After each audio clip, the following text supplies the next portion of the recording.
There is a supernatural world that surrounds us. Sometimes it manifests to people like you and me. You'll hear stories about this and so much more right here on Supernatural Confrontations.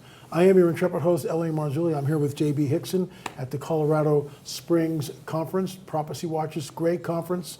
We've got a lot of interviews, more coming your way, and we'll get into this, but first, a word from our trusted sponsor. In a world of economic uncertainty, safeguarding your retirement savings is more important than ever. Folks, gold is a trusted store of value, providing stability for centuries through countless market cycles. With a gold IRA from Noble Gold Investments, you can protect your financial future with the enduring power of precious metals. Don't let election volatility erode your hard-earned nest egg. Folks, vote for the timeless safety of gold and silver in 2024 and get up to 10 1-ounce silver Trump coins or a 10-ounce silver American flag bar with a qualifying account.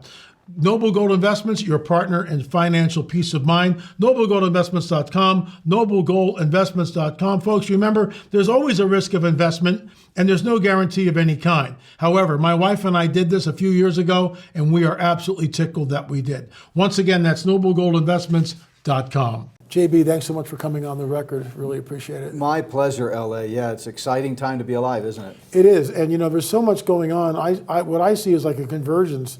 You've got all the stuff going on in the Middle East. You've got just a destabilization of governments and the monetary system and disease and famines. And Jesus says that in the latter days, before he returns, wars and rumors of war, check. Famines, pestilence, earthquakes in diverse places, check, and troublesome times. Speak to that. Yeah, where are we here? Yeah, absolutely. You see every one of the boxes being checked. I was just in a conference last couple of weeks ago where a guy gave a message on, the time is short, how do we know? And he had 10 things, and he just covered every one of the ones you just talked about. But the thing that really catches my attention right now is the increased deception that is reaching unprecedented heights. Jesus said deception will get so bad in the tribulation period that if possible even the elect would be deceived, and we see that lead up to deception. Paul said deception is going to get worse and worse, 2 Timothy 3:13. And it's amazing how easily people are duped today. And right before their eyes, for those who have the spiritual eyes to see, there is spiritual warfare like never before. It is. You've been talking about this stuff for many, many years, but I believe ever since World War II, starting about 1947 with the dawn of the modern UFO era, Satan heard talk, because he's not omniscient, right? So he just has to hear it like we would. Right. He heard talk of Israel becoming a nation again. He knows how prominent a role Israel plays in the future. And so he says, time must be short. So he starts sending out his evil spirits, starts the some of the abduction campaigns and stuff. This is where it all kicks off, right around 47. Absolutely. This whole thing is not, it can go back and back with cattle mutilations, but this is all in modernity. This is right now. The devil's been working in this world since the garden, right? He comes to and fro, Job tells us. So there's nothing new, even with UFOs and Bigfoot and the cryptids and all that. It goes way back. But something happened around World War II, even before 47, because you had the Foo Fighters. Right. So you had just this, something happened, and it has just gotten worse and worse and worse. And when things are heating up on Earth, which, as you just said, there's no question they are, that always tells us they're heating up in the heavenlies. When the water starts boiling, there's some source of that. Well, the water's boiling on the earth. We see something as above, happening. so below. Yeah. And I think that we are in absolute unprecedented times. I'm going to throw this at you. I'm going to talk about it in my talk tonight on the UFO phenomena and why I think we've crossed a line that you can't. This is it, because truth is thrown to the street. What I mean by that. Jim Peterson, one of our cohorts and our sound man, and he's on our team here, sent Gil Zimmerman, my business partner, and myself this video of this woman. And you look at the video, and it doesn't matter what she's saying.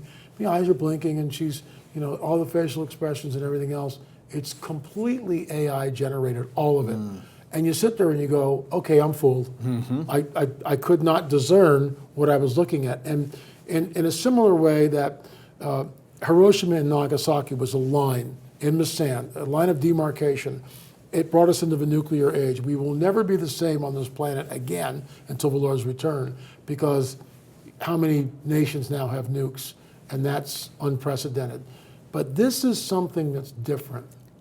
Yeah. Because, and this is my question to you, because the average guy on the street won't be able to tell what's real and what isn't. There goes all accountability. How can you be accountable for something that you can't discern whether it's real or not real? Yeah. And to me, that's like the final line in the sand. I think we've got to be going up soon because you can't fix this anymore. Now that's, other people will disagree on that, but that's my conjecture. Your Well, they thoughts? may disagree, but they'd be wrong, because I completely agree with you. I mean, the blurring of fiction and reality, truth and reality is, truth and lies is right before our eyes. Right And that's, before our eyes. Satan is a liar from the beginning, Jesus said, John 8:44. When he speaks a lie. In other words, lying is his native tongue. The father of it. Yeah, he can't do anything else but lie, right? And so, during the tribulation, that's the way he's going to be able to exert full spectrum planetary control.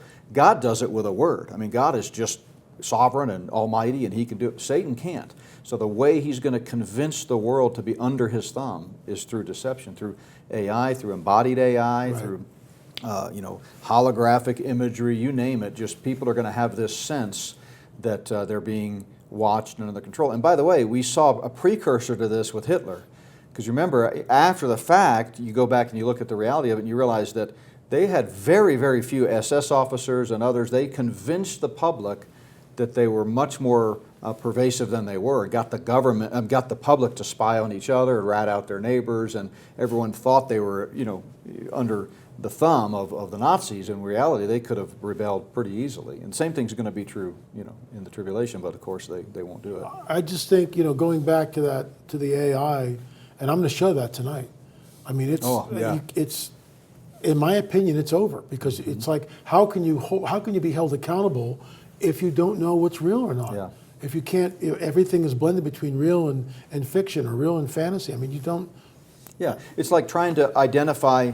Say you have a whole bag full of counterfeit bills, $20 bills, Right. and you've never seen a real $20 bill. Right. So how are now, you going to be able to identify the counterfeit? This is where we are. Yeah. That's a really good analogy. Yeah. So everything is heating up. We look at, I just gave the punch list of wars, rumors of wars, families. It's the whole checklist thing. And then you look at the Middle East, and you mentioned, Israel coming back to the land, the dragon sees this, the whole UFO phenomena kicks off, the breeding program, even the things with, cryptids, with Sasquatch. And those numbers, sightings, they are through the roof. There's a breeding program that's going on, and you get a 12-foot Sasquatch, which I believe is some sort of offspring of a Nephilim on some. too. Yeah. On some. What are your thoughts with that? Yeah, no, listen, we've loved that subject for years. In fact, people may think I'm a bad father, but we have 6 kids. We raised them pretty much on the road, traveling our whole life. And everywhere we went, we went to all 50 states. We would try to take them to sites to help educate them and learn them. My wife was really good about finding stuff. So we've been to a lot of these sites. We took them to one of the most noteworthy Bigfoot museums in the country in the Blue Ridge Mountains. Fascinating. They all got T-shirts, And, Sure they did. And so, I absolutely believe it's hybrid beings. I think do they can too. shapeshift. That's the reason we don't actually have a biological body. Not that we couldn't, because like with UFOs and aliens, if they get trapped in time, space, and matter, we can have materialistic or physicality. Right. So we might have hair, or, something from Bigfoot. But by and large, they're shapeshifters, so it's hard to capture them in this realm. But that's all on the uprise, and not just Bigfoot. That's increasing the sightings, but you've got other weird cryptids like black-eyed kids, like I talk about in my book. Even things like Slender Man, and all these bizarre things. Some of it might be misinformation, but a lot of it is just manifestations of demonic beings in the realm of reality. Well, the black-eyed kids, let me just weigh in on this. We covered that in our Watchers series years ago with my late business partner, Richard Shaw. And I'll never forget it. We sat down with David Weberly, and it was a great interview. And now, in retrospect, because it's been years since that came out, looking at the phenomenon, there seems to be, the breeding program, I believe, kicks off 47, 48. That's when the abductions begin to happen all through the 50s. So the first hybrids that we see are very sickly looking, very thin, spindly, emaciated looking, very large black eyes, stringy hair, looking more alien than they do human. That's decades ago. Then it shifts into the black-eyed kids.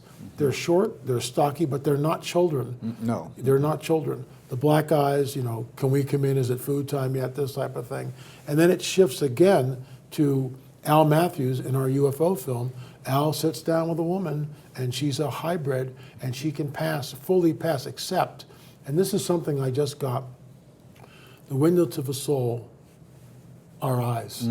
The eyes are windows to the soul. They never get the eyes right. Black-eyed kids, of course, right? The big black eyes of the first generation, black-eyed kids, and then this woman Diane, who was a hybrid, who appeared to Al Matthews wearing these wraparound sunglass things, and when she takes them off and she goes and sits on Al's lap and tries to kiss him, he pushes her away and the eyes shapeshift.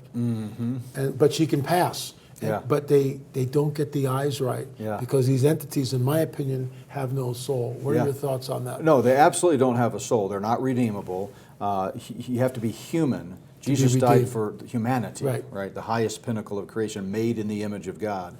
And these things that are hybrids, even the multiple generations later, they still have that hybrid demonic DNA, and I don't think they're human. I just don't think they can be redeemed. And so to me, today you've got the generations from the original Nephilim, and there's different views on how they survived the flood or appeared after the flood, but we can get into that if we want to. But the point is, they're still, Genesis 6:4, they're still here. Yeah. But then I think there's also new ones, right? That there's new, some of the fallen angels are doing the same thing. There's a breeding program. Yeah, not exactly. The seed will mingle with the seed of men, but they will not cleave to him. Right. Daniel 2:43. Daniel 2. Yeah. Now, the original fallen angels who did that, of course, they're out of commission. Tartarus. They're in Tartarus, and Enoch tells us, not that Enoch's inspired, but it's interesting.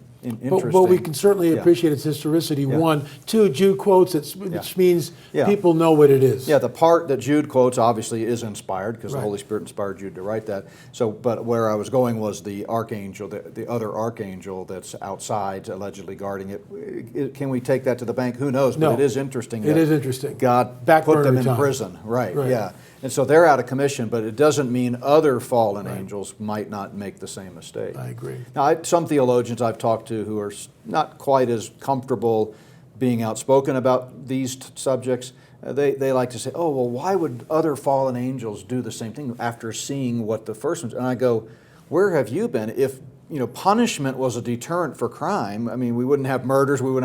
People, even though some people get punished for their crimes, it doesn't mean that the next person's not going to come along and do the same thing. And they shift it. Yeah. Because the seed is mingling, but there's no marriage contract like there was back. Back then it was a cultural thing. Right. Yeah, so it's a whole different deal. JB, thanks so much. We can spend the rest of the afternoon here chatting away. I'll give you the last word. Tell us how to get your products. And stuff. You bet. So a lot of this that we've talked about here, we talk about in my book, Spirit of the Antichrist, Volume 2. It's 2 chapters, 9 and 10, talk about the paranormal and the phenomenalistic stuff. But our ministry is Not by Works Ministries. You can download the NBW Ministries app for free or go to notbyworks.org, and all of our books and products are there. So thank you so much. Thank you, brother. God bless you. Really God bless. appreciate it. Okay, folks, that's it. We'll see you next time.